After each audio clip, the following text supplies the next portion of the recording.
Someone opens under the gun. Yeah, and right to open.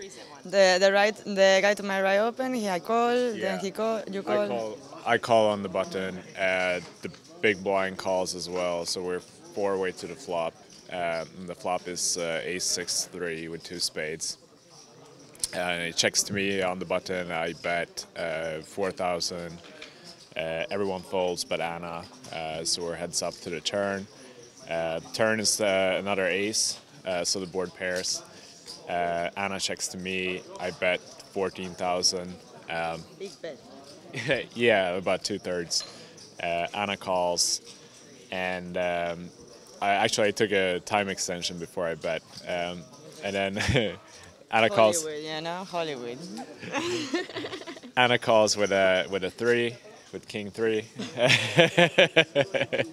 and the river is another six. Now the board double pairs.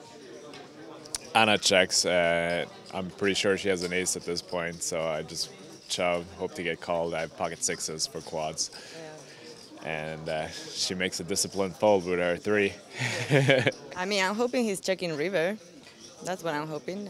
But yeah, pot control and yeah, just play bluff catcher. So Yeah, like so on the turn when she check calls the flop, I know she's either has a middle pair, an ace, or a flush draw.